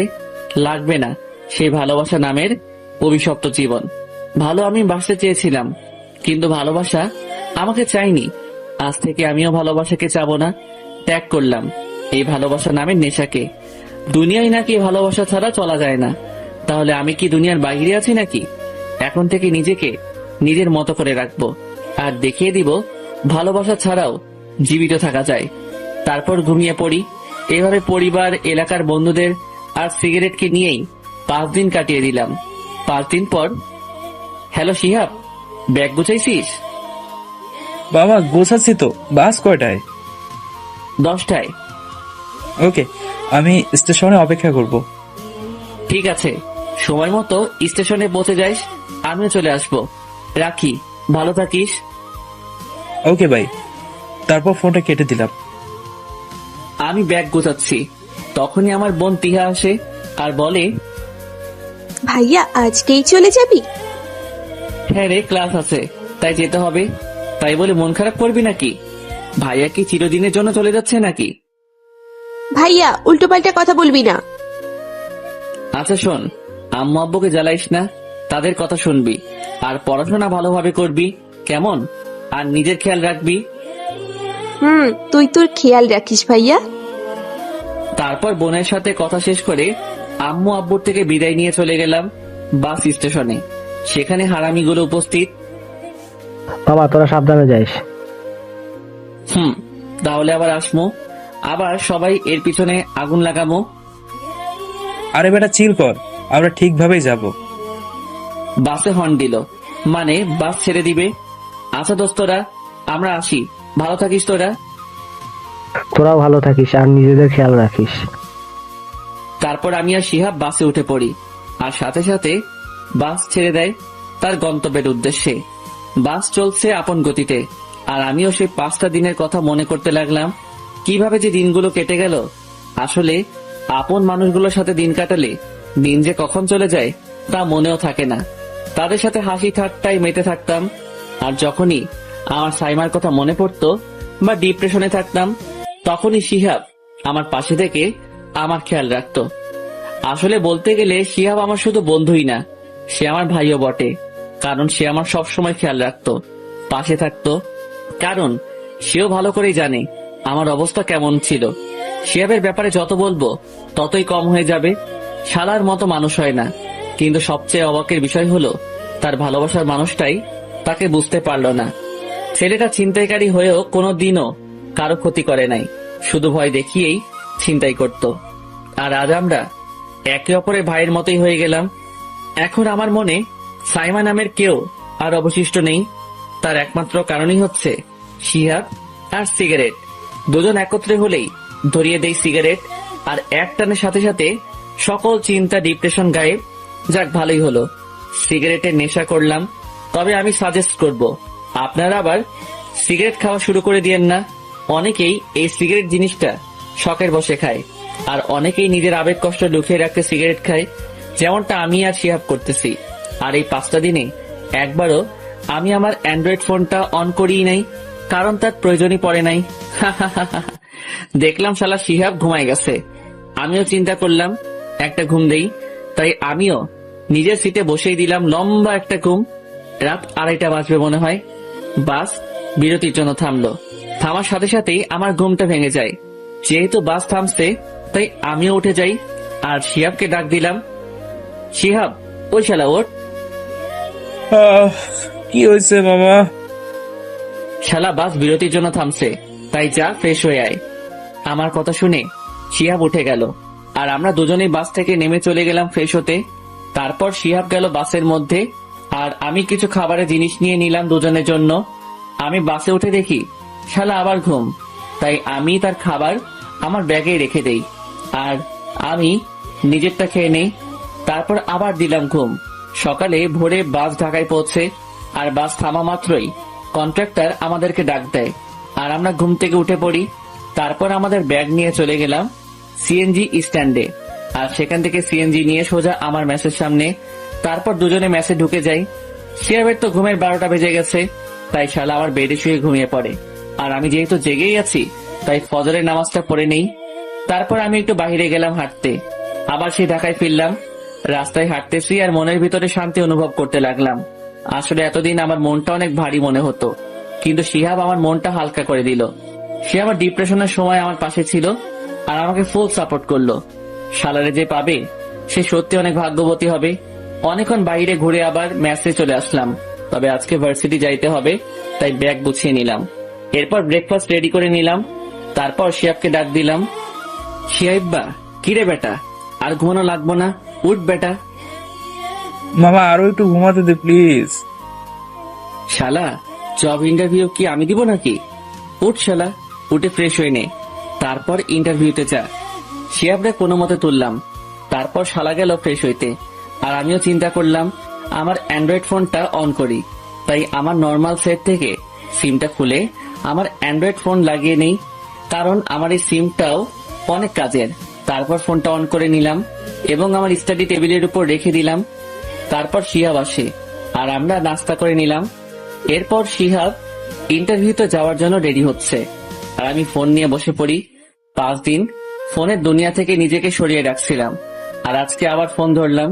চিন্তা করলাম ফেসবুক অ্যাকাউন্টে কি অবস্থা সেটা দেখি। তারপর অন করলাম, সাথে সাথে নোটিফিকেশনের অভাব নাই। আর মেসেজের কথা কি বলবো, মেসেজের মনে হয় বৃষ্টি হচ্ছে, এমন মনে হচ্ছে। আমি সবগুলো রিমুভ করে দিলাম। এরপর দেখলাম 25টার উপরে ফ্রেন্ড রিকোয়েস্ট। আমি দেখতে লাগলাম কে কে পাঠাইছে। দেখলাম যতগুলো রিকোয়েস্ট আসছে সবগুলোই আমার ক্লাসমেটদের। হঠাৎ একটা আইডি দেখে চমকে গেলাম। Ayesha Akter Saima sent you friend request, যা দেখে আমি থ হয়ে গেলাম। পরে বেশি কিছু করি নাই, শুধু রিকোয়েস্ট ডিলিট করে ডাইরেক্ট ব্লক দিয়ে দিলাম। না, আর এফবিতে থাকবো না, তাই নেট অফ করে দেই। মামা আমাকে এখন যেতে হবে, ইন্টারভিউ 10টায়। তাহলে ম্যাচের একটা চাবি তোর কাছে রাখ, আমার আসতে দেরি হলে ম্যাচে ঢুকতে পারবি। আচ্ছা দে। তারপর আমি শিহাবকে ম্যাচের একটা চাবি দিলাম। আচ্ছা দোস্ত, আমি যাই। যদি ইন্টারভিউতে টিকে যাই তাহলে তোকে বলবো। ওকে, সাবধানে ইন্টারভিউ দিবি, আর একদম টেনশন নিবি না, মাথা ঠান্ডা রাখবি। তারপর শিহাব চলে যায়, আর আমিও কাঁধে ব্যাগ নিয়ে ম্যাচে তালা দিয়ে চলে যাই ভার্সিটিতে। ভার্সিটির সামনে আসতেই সিগারেট খেতে ইচ্ছা করতেছিল, তাই দোকান থেকে 1 প্যাকেট ডার্বি সিগারেট নিয়ে নেই আর একটা ধরিয়ে খেতে খেতে ভার্সিটিতে ঢুকলাম। আমি ভার্সিটির ক্যাম্পাসের দিকে আগাচ্ছি, এমন সময় একটা ছেলে দৌড়ে এসে আমার পায়ের কাছে পড়ে আর বলতে লাগে, ভাই আমাকে বাঁচান, ভাই ওরা আমাকে মারতে চাচ্ছে।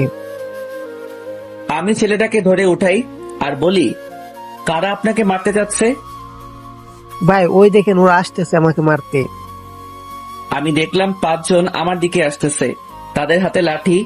আমি আমার কাছে ছেলেটাকে বলি, কি জন্য তারা আপনাকে মারতে আসতেছে?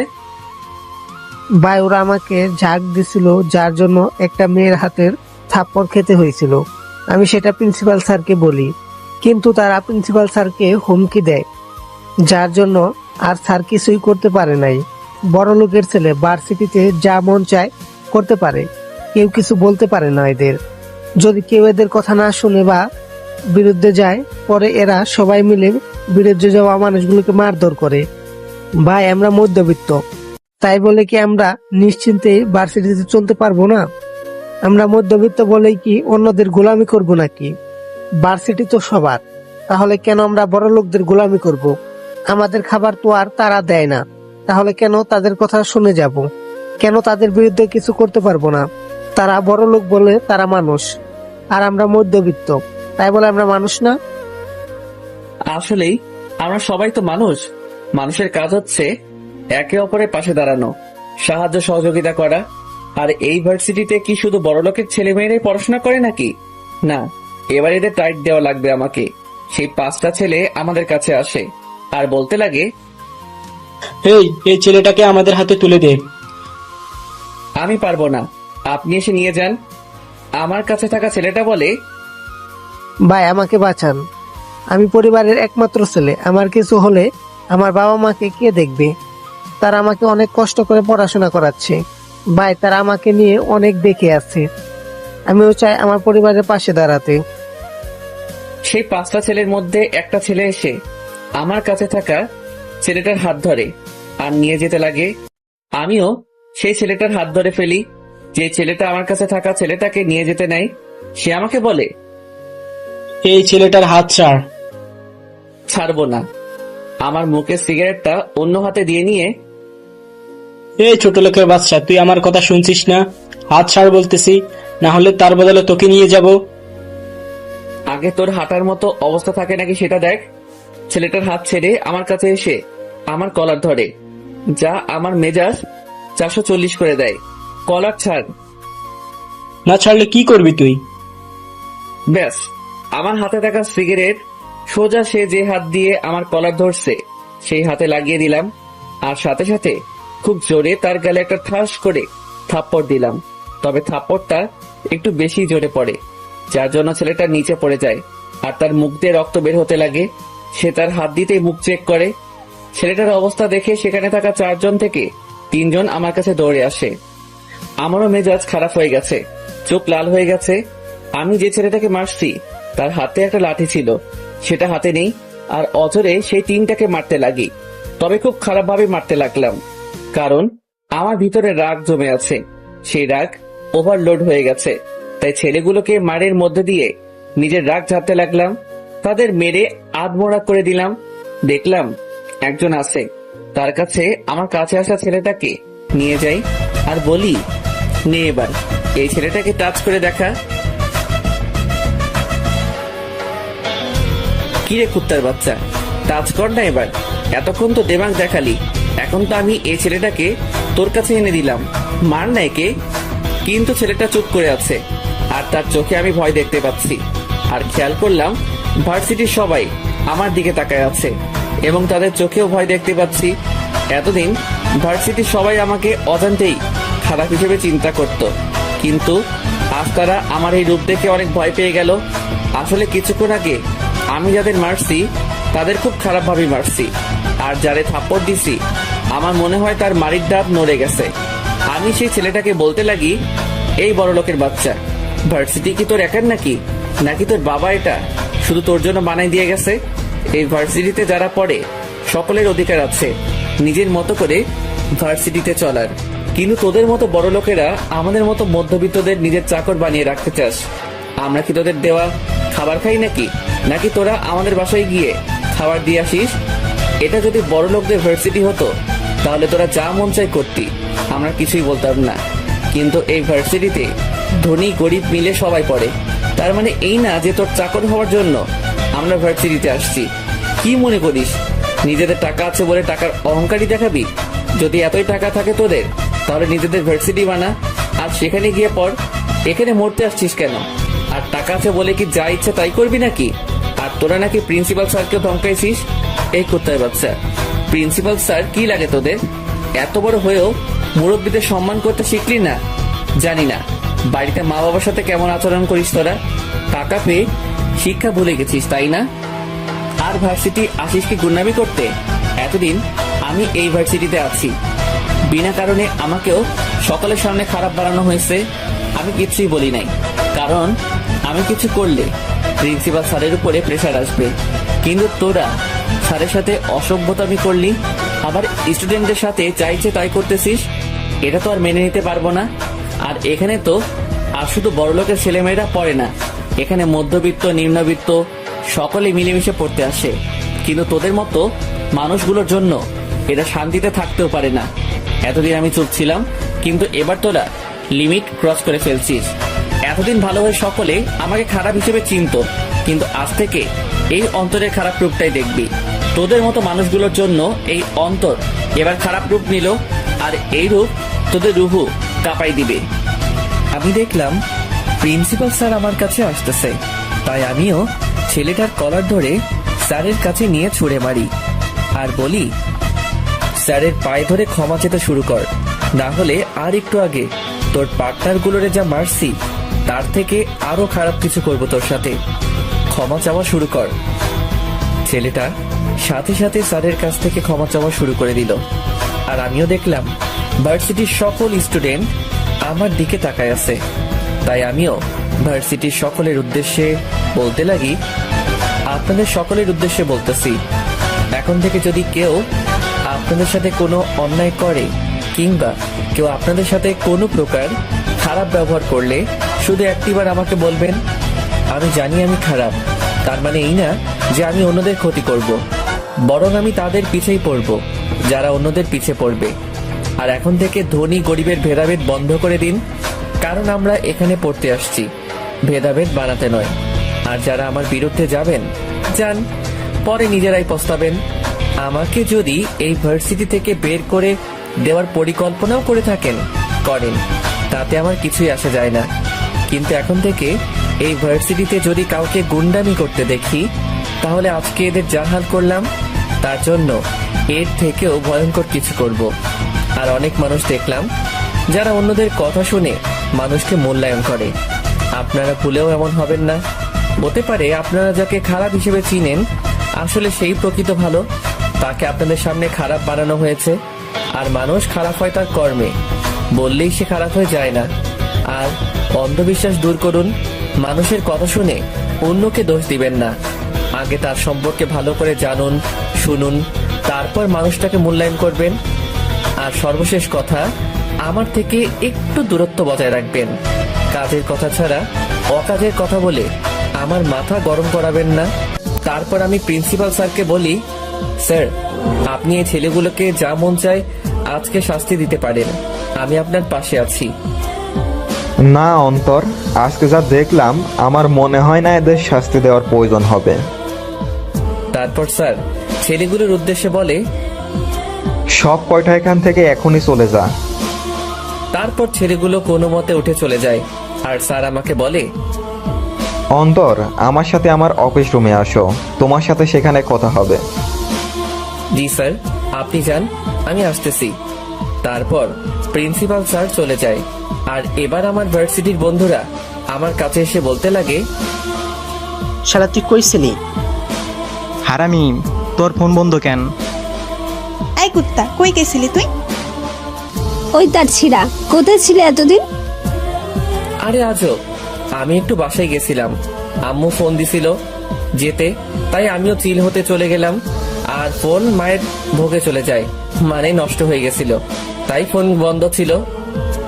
দোস্ত সাইমার। তার আগে আমি থামিয়ে দেই, ভুলেও এই সাইমার ব্যাপারে কোনো কথা বলবি না। আরে বেটাম, কথাটা শুনতাম। আমি তোদের সবাইকে আমার কসম দিলাম, ভুলেও আমাকে কেউ এই সাইমার ব্যাপারে কোনো কথা বলবি না। তারপর সবাই চুপ হয়ে গেল।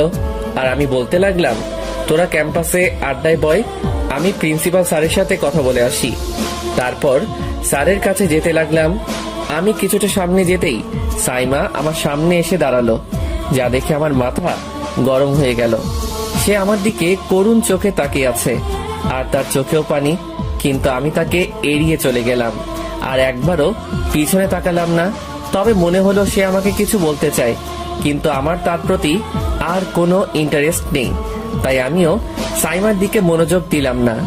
তারপর সোজা স্যারের রুমে চলে গেলাম। আমি দরজার সামনে গিয়েই স্যারকে বলি, স্যার আসতে পারি? হ্যাঁ অন্তর, আসো। স্যার কেমন আছেন? এই তো ভালোই, কিন্তু আজকে যা দেখলাম এটাই কি তোমার আসল রূপ? না স্যার, আজকেই এই রূপ আমার মধ্যে জন্ম নিছে। কি করব বলেন, আমার সামনে সবাই অত্যাচারিত হবে, আর আমি কেমনে চুপ থাকতাম? তাই আমিও একটু ডেভিল অন্তর্রূপ নিলাম। আর যাই বলি, রূপ একদম মারাত্মক ছিল। স্যার আমি নিজেও জানি না এই রূপটা সম্পর্কে। বসো। তারপর চেয়ারে বসলাম। বলো, চা না কফি খাবা? স্যার আমি কিছু খাবো না। ও হ্যাঁ, 1 মিনিট। ব্যাগ থেকে অ্যাপ্লিকেশন বের করে নিলাম। স্যার এই নিন। কি এটা? স্যার অ্যাপ্লিকেশন খুলে দেখে আর বলে, ও যাক, ভালোই, আমি সাইন করে দিচ্ছি। স্যার অ্যাপ্লিকেশন সাইন করে আমাকে দেয়। থ্যাংক ইউ স্যার, আমি তাহলে যাই, ক্লাস করতে হবে। আচ্ছা যাও, পরে কথা হবে। জি স্যার। তারপর স্যারের রুম থেকে বের হয়ে চলে যাই। পরে সব বন্ধুদের ইশারা দিয়ে বলে দেই ক্লাসে আসতে। আর আমিও ক্লাসে চলে যাই। আমি ক্লাসের দরজায় আসতেই ক্লাসের ভিতরে যারা ছিল সবাই আমাকে ড্যাব ড্যাব করে দেখতে লাগলো। তাতে আমি মনোযোগ না দিয়ে আমি পিছনে আমার সিটে বসে পড়ি। কিন্তু খেয়াল করলাম সাইমা আমার দিকে তাকায় আছে, তাই আমিও তার দিকে না তাকিয়ে পকেট থেকে ফোনটা বের করি আর ফোন নিয়ে ব্যস্ত হয়ে পড়ি। কিছুক্ষণ পরে আমার বন্ধু বান্ধবীরা আসে। তারা তো আমার চারিপাশে বসে পড়ে, তবে এমন ভাবে বসছে মনে হয় তারা আমাকে ঘিরে রাখছে। তারপর বলতে শুরু করে, আচ্ছা দোস্ত, তুই কেন তোদের বাসে গেছিলি? বিয়েতে গেলাম। মিথ্যা বললাম। তা একা একা ভালো খাবার খেলি, আমাদের বললে না? দেখবি তোর পেট খারাপ করবে। ও মাগো, হারামজাদি কি বদদোয়া দিলি! এখনই ব্যথা শুরু করে দিল। আরে রাখ তোর ওভার অ্যাক্টিং। এখন এটা বল, আজকে এটা কি দেখাইলি তুই? কোনটা? শালা, ক্লায়েন্টের কথা বলতেছি। ওইটা তো আমার কেলমা, আর ওইটা তেমন কিছুই না। সামনে আরো দেখবি। এই অন্তর কি জিনিস তা এবার সবাই দেখবে। আমরা কথা বলতেছি, হঠাৎ আমার ফোনটা বেজে ওঠে। আমিও ফোনটা হাতে নিয়ে দেখি সাইমা ক্লাসে থেকে আমাকে কল দিছে। তাই আমিও কল কেটে তার নাম্বার ব্লক লিস্টে ফেলে দেই। আমি অনেকদিন আমার অ্যান্ড্রয়েড ফোন ধরি নাই, না হলে অনেক আগেই তাকে ব্লক লিস্টে ফেলাই দিতাম। আমি তার দিকে তাকিয়ে দেখি সে আমার দিকে তাকিয়ে আছে আর তার চোখ দিয়ে পানি পড়ছে। আমি সেটা ইগনোর করলাম, কিন্তু সাইমার চোখের পানি দেখে আমার ভিতরটা কেমন জানি করতেছে। পরে মনকে কোনো মতে কন্ট্রোল করে রাখলাম আর আবার আড্ডায় ব্যস্ত হয়ে পড়ি। কিন্তু একটা জিনিস বুঝলাম না, যে মেয়ে রিহান আর নিধিকে ছাড়া বসতো না, আজ সে মেয়ে একা বসে আছে। থাক, বাদ দে সেটা, তার ব্যাপার। হয়তো রিহান আর নিধি আসে নাই, তাই সে একা বসে আছে। আমিও বন্ধু বান্ধবীদের সাথে কথা বলতে লাগলাম। কিছুক্ষণ পরেই স্যার আসে, তাই আড্ডা বাদ দিয়ে ক্লাসে মনোযোগ দিলাম। ক্লাস শেষ হতেই স্যার আমাকে ডাক দেয় আর বলে, এতদিন কোথায় ছিলে? স্যার, আমি বাড়ি গেছিলাম। কেন হঠাৎ করে বাড়ি গেলে? স্যার, বিয়েতে গেছিলাম। মিথ্যা বললাম। কার বিয়ে? স্যার, আমার বিয়ে। আমার কথাটা শোনা মাত্রই অনেকেই আমার দিকে তাকায় আছে, বিশেষ করে আমার বন্ধু বান্ধবীরা। আর খেয়াল করলাম সাইমা আমার দিকে তাকায় আছে আর তার চোখে পানি পড়তেছে। পরে স্যারকে বলি, আরে স্যার, আমার খালাতো বোনের বিয়েতে গেছি। তবে স্যার, সেখানে মেয়ে দেখে আসছি বিয়ে করার জন্য। তবে আপনার সাহায্য লাগতে পারে। কি সাহায্য লাগবে আবার তোমার? স্যার, মেয়ে যদি আমার প্রস্তাবে রাজি না হয় তাহলে আপনাকে নিয়ে যাব আর দুজন মিলে কিডন্যাপ করব। ফাজিল পোলা, কি উল্টো পাল্টা বলছিস? যাক, স্যার আমাকে চিনছে। যা বেটা এখান থেকে। স্যার, এটা কিন্তু ঠিক হলো না। আমি আপনাকে বন্ধু বানাতে চাইছি আর আপনি কিনা আমাকে এইভাবে সবার সামনে ছোট করলেন। থাক, এই দুঃখে পিঙ্ক কালারের বিষকে নিজেকে শেষ করে দিব।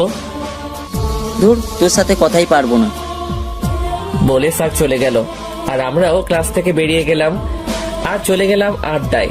আমি আড্ডায় যেতেই শিয়াবের ফোন। আমিও রিসিভ করি। হ্যাঁ দোস্ত, বল। মাম্মা, তুই আসলেই লিজেন্ড। আমার চাকরি হয়ে গেছে রে। বলছিলাম না তোর চাকরি হয়ে যাবে। এখন কিন্তু ট্রিট চাই। শালা, শুধু ট্রিট না, তোর জন্য জানো হাজির। আচ্ছা দোস্ত, তাহলে রাখি, বাকি কথা মেসে আসলে হবে। ওকে মামা, সাবধানে থাকিস। আচ্ছা। তারপর ফোন কেটে দিলাম আর আমিও আড্ডায় চলে গেলাম। সেখানে গিয়ে বলি, মামা আর মামি হগল আমাদের মতো আরো এক হারামি আমার সাথে আসছে, ফুল আমাদের কোয়ালিটির। আর সবচেয়ে বড় কথা, আজ আমি হাসি খুশি আছি একমাত্র তার জন্যই। তাই আমি চিন্তা করতেছি তোদেরকে ওই হারামিটার সাথে পরিচয় করিয়ে দিব। আচ্ছা দিস।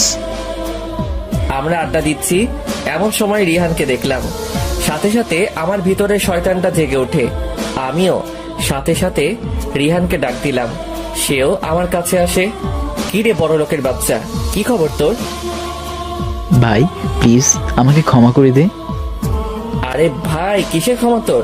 আর আজকের কিছু দেখছিস নাকি? হ্যাঁ ভাই, দেখছি। মনে আছে তোর, একদিন বলেছিলাম আমারও একদিন সময় আসবে যেদিন আমি আমার খারাপ রূপ দেখাবো, আর সেই দিনই তোর কপালে দুঃখ আছে। আর কি জানি বলছিলি তুই, আমাকে জোকার বানাবি? তাহলে আজকে এই জোকারের রূপ দেখছিস? চুপ হয়ে আছে। আমি বলছিলাম না তোদের পাওয়ার শেষ করব আর নিজের পাওয়ার প্রতিষ্ঠিত করব। আমাকে তো বিনা কারণে সাইমার চোখে খারাপ বানাইছিস, আমাকে অনেক অত্যাচার করছিস, কিন্তু আমি কিছুই বলিনি। কিন্তু জানিস আমার কষ্ট কোথায় হয়েছিল? যখন তুই আমার হৃদয় পরিচয় দিয়ে সাইমার সামনে নিজেকে প্রকাশ করলি, আমার ভালোবাসা কেড়ে নিলি। ভাই আমার কথাটা শুনেন, সাইমা। চুপ কুত্তার বাচ্চা, কথা বলবি না। তোদের মতো মানুষগুলোকে আমি ভালো করে চিনি, তোদের রূপ পাল্টাতে সময় লাগে না। গিরগিটিকেও তোরা হার মানাবি। এখন সুন্দর করে যা আর আমার জন্য 1 প্যাকেট ডার্বি সিগারেট নিয়ে আয়। রিহান মাথা নিচু করে চলে গেল এবং কিছুক্ষণ পরে সে সিগারেট নিয়ে আসে। কিন্তু একটা জিনিস বুঝলাম না আমি, রিহানকে সাইমার থেকে দূরে দেখতেছি কেন? কেসটা কি? থাক, সেটা তাদের ম্যাটার, আমার না। আমিও সিগারেটের প্যাকেটটা নিয়ে নেই। এবার সুন্দর করে আমার চোখের সামনে থেকে দূর হ। সেও আমার সামনে থেকে মাথা নিচু করে চলে যায়। আপনারা হয়তো ভাবছেন আমি রিহানকে কেন কিছুই করি নাই। আসলে আমি যদি ওকে কোনো কিছু করতাম তাহলে ওর আর আমার মধ্যে পার্থক্য থাকতো না। ও ক্ষমতা পেয়ে আমার সাথে খুব খারাপ ব্যবহার করছে, কিন্তু আমিও ক্ষমতা পেয়ে তার মতো আচরণ করতে পারবো না, কারণ তার মধ্যে হয়তো মনুষ্যত্ব নাই, কিন্তু আমার মধ্যে আছে। আমিও এবার প্যাকেট থেকে সিগারেট বের করে ধরিয়ে দিলাম। আমার সিগারেট খাওয়া দেখে আমার বন্ধু বান্ধবীরা আমার দিকে হা হয়ে আছে। কি রে, কি দেখছিস তোরা? দোস্ত তুই সিগারেট খাস? খাই। কবে থেকে? চট্টগ্রাম যাওয়ার পর থেকে। কিন্তু কেন? এমনি বন্ধুদের দেখলাম তারা খায়, তাই আমিও একটু ট্রাই করি, আর দেখলাম মজা আছে, তাই আমিও একটু। আসলে আপনারা জানেন আমি সিগারেট কেন খাই, তাই আর ডিটেলস বলতেছি না। হারামি, এই সিগারেট খেয়ে কি পাস তুই? মজা, সুখ, শান্তি। অন্তর, সিগারেট খাওয়া কিন্তু ঠিক না। ঠিক হোক আর না হোক, আমার ইচ্ছা তাই আমি খাবো। তারপর সিগারেট খাওয়া শেষ করে তাদের সাথে আড্ডা দেই। আড্ডা শেষ করে আমি চলে গেলাম মেসে। মেসে গিয়ে দেখি শিহাব সেখানে উপস্থিত, আর মজার কথা সে দুপুরের খাবার রান্না করতেছে। বাহ, ভালোই তো। আমি যেতেই, কিরে আসছিস? আমি তোর কাজ দেখে শিহরিত। শালা হাসতেছিস তুই? আমিও আর কথা না বাড়িয়ে চলে গেলাম ফ্রেশ হতে। তারপর দুজনে খাবার খেয়ে নেই, আর তারপর আড্ডায় মেতে থাকি। বিকেলে আমরা দুজনে বাহিরে যাই, আর শিহাবকে এলাকার অনেক জায়গা দেখিয়ে দেই যাতে সে জায়গাগুলো চিনতে পারে। সন্ধ্যায় আমরা বাহিরে